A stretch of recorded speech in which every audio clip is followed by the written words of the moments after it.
Okay. Narration time. This is me having a go at narrating a video that I did a couple of days ago. Okay, I'm trying to tell myself not to be too nervous about this, that it isn't really that huge of a deal, and it isn't. All I'm doing is speaking on top of this video I did. So basically, maybe what I should do is talk about the video. There's a new project that I'm doing at the moment. It's vlogging. It's more vlogging like I was doing before, but this time around I'm going to try to do it a little bit differently by actually getting these videos out and about in YouTube world. I won't be keeping these as private or unlisted files. I'm going to go public with these vlog episodes and actually have a crack at trying to get my content out there into the real world. That's the whole point, I guess. That's the reason why I got inspired to make videos in the first place.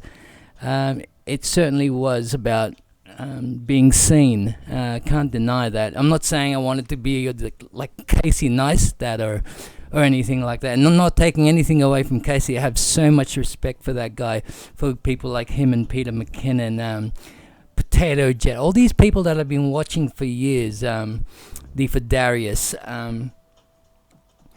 I want to be like these guys, yeah. But I haven't had the guts to actually go and do it. What would happen is I would go watch their amazing content and feel very, very inferior. With the excuse that I was refining my craft, and when I was ready, I would go and release my content. Well, bugger that. I'm just going to start releasing content from now on. I think that's the only way I'm ever going to get over this fear of not being good enough.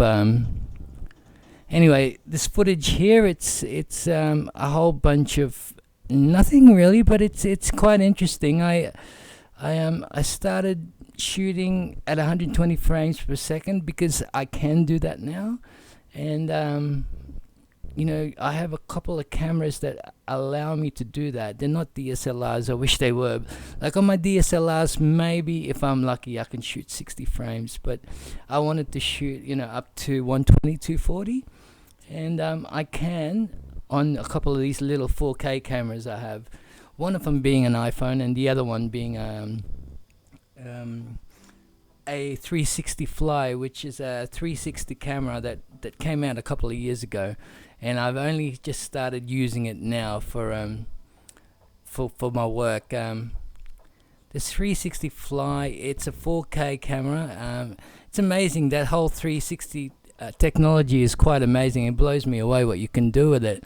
But one of the things that I've learned you can do is you could just not shoot in 360 and get better definition. I mean, it says 4K, but what you can do is just shoot instead of 360, just to shoot very wide, like ultra wide.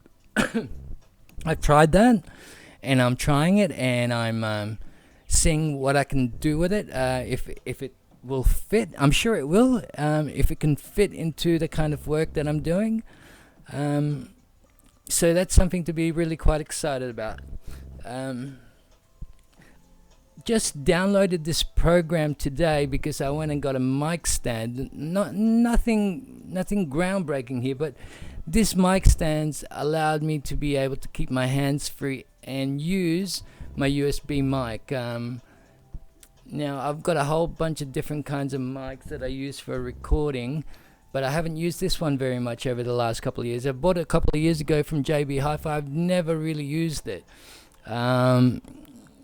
There's something about it that didn't quite gel with me, but now I could see that I can actually maybe take advantage of this mic if I've got it placed right, and if I'm running the right sort of app. So that's what I'm trying now. I'm going to spend a few weeks getting really used to using all this gear and making them work together, and at the end come up with something that resembles something that I like. Right now I'm recording a WAV file. I'm recording that to the hard drive with a program called Free Sound Recorder, which I will impose, like superimpose onto my video files. I'm using superimpose. What I mean is I'll use that sound file on top of my video. Is there any better way to explain that?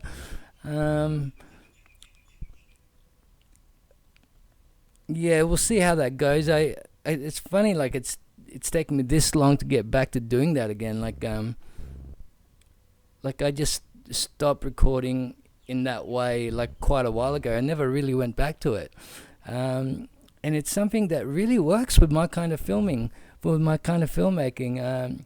Doing narrations on top, just to chill a little, to give flow to the piece. Yeah. I used to do it with lots. with drone footage, because with my drone, I fly a Parrot Bebop, a Parrot Bebop 2 power, and I fly the regular Parrot Bebop 2 as well. Now, when you fly with those drones, it cuts off any sound. You don't get any sound with those. There's no microphone up there, which is probably right, because why would you need a microphone? All you'd hear is the propellers. And I used to do a lot of narrations on top of that stuff, and I feel like that's something I could really get back into doing again.